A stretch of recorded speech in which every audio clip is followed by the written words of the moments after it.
এবং উসমান হাদি ভাইকে যারা শহীদ করেছে তাদেরকে আমরা এই বাংলাদেশে রাজনীতি করতে দিব না ইনশাআল্লাহ। এবং উসমান হাদি ভাইয়ের যে শপথ একটা ইনসাফ ভিত্তিক বাংলাদেশ বিনির্মাণ করা, সেই বাংলাদেশ বিনির্মাণ না হওয়ার আগ পর্যন্ত আমরা আমাদের লড়াই সংগ্রাম জারি রাখবো ইনশাআল্লাহ। এই জুলাইকে একটা পরিপূর্ণ বিপ্লবের রূপ দেওয়ার জন্য আমাদের উসমান হাদি ভাই বিপ্লব পরবর্তী, জুলাই বিপ্লব পরবর্তী তিনি লড়াই সংগ্রাম জারি রেখেছেন। তিনি সবসময় কথা বলেছেন, তিনি আধিপত্যবাদের বিরুদ্ধে কথা বলেছেন, আগ্রাসনের বিরুদ্ধে কথা বলেছেন, তিনি ইনসাফের পক্ষে কথা বলেছেন।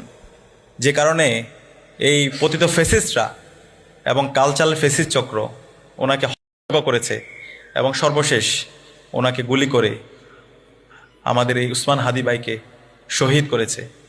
তো আমরা আজকে শপথ নিচ্ছি উসমান হাদি ভাইকে যারা হত্যা করেছে, বিশেষ করে আজকে আমি ঠাকুরগাঁয়ের শিক্ষার্থী এবং বিভিন্ন পেশাজীবীদের সাথে কথা বলছি। আজকে যদি উত্তরবঙ্গের কথা বলি, গত 54 বছরে উত্তরবঙ্গের কোনো পরিবর্তন আসেনি। কেন আসেনি? এই উত্তরবঙ্গের যারা রাজনীতি করেছে, যারা রাজনীতিবিদ হয়েছে, সবসময় এই ভারতের প্রেসক্রিপশনে রাজনীতি করছে। ঠাকুরগাঁয়ের মাটিও মানুষের কোনো ভাগ্যের পরিবর্তন হয় নাই।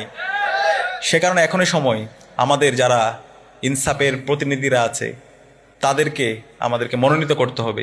আমি এখানে যারা প্রতিনিধি আছে তাদেরকে বলবো, আপনারা উসমান হাদি ভাই থেকে একটু শেখেন এবং আপনারা করছেন। উসমান হাদি ভাই কীভাবে ক্যাম্পেইন করেছে, কীভাবে মানুষের কাছে গিয়েছে, কীভাবে মানুষের মন জয় করে নিয়েছে, কীভাবে আধিপত্যবাদের বিরুদ্ধে আগ্রাসনের বিরুদ্ধে কথা বলেছে, সেভাবে আমাদের কথা বলতে হবে।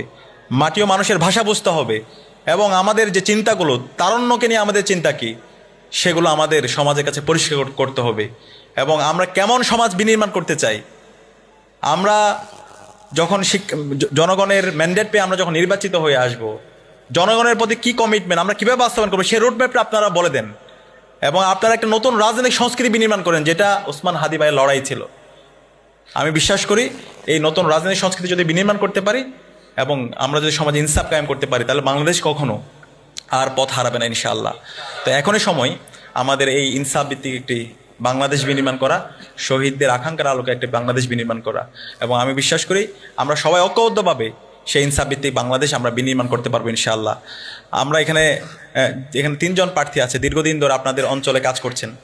আমাদের ইসলামী ছাত্র শিবিরের সাবেক কেন্দ্রীয় সভাপতি, যাকে আমরা জীবন্ত শহীদ বলি, দীর্ঘ ফেসিবাদী আমলে যিনি সবসময় লড়াই সংগ্রাম জারি রেখেছেন এবং বাংলাদেশে যতগুলো ছাত্র সংগঠন আছে এবং রাজনৈতিক দল আছে যাদের উপর সবচেয়ে বেশি জুলুম করা হয়েছে, সেই সংগঠনের সাবেক কেন্দ্রীয় সভাপতি দেলাওয়ার হোসেন সাইদি ভাই আপনাদের একজন প্রার্থী, যাকে টানা 57 দিন রিমান্ডে দেওয়া হয়েছে, দিনের পর দিন নির্যাতন করা হয়েছে। তার মধ্যে একজন যোগ্য প্রার্থী আপনাদের আসনে মাস্টার মিজান ভাই আছেন, আব্দুল হাকিম চাচা আছেন, যারা দীর্ঘ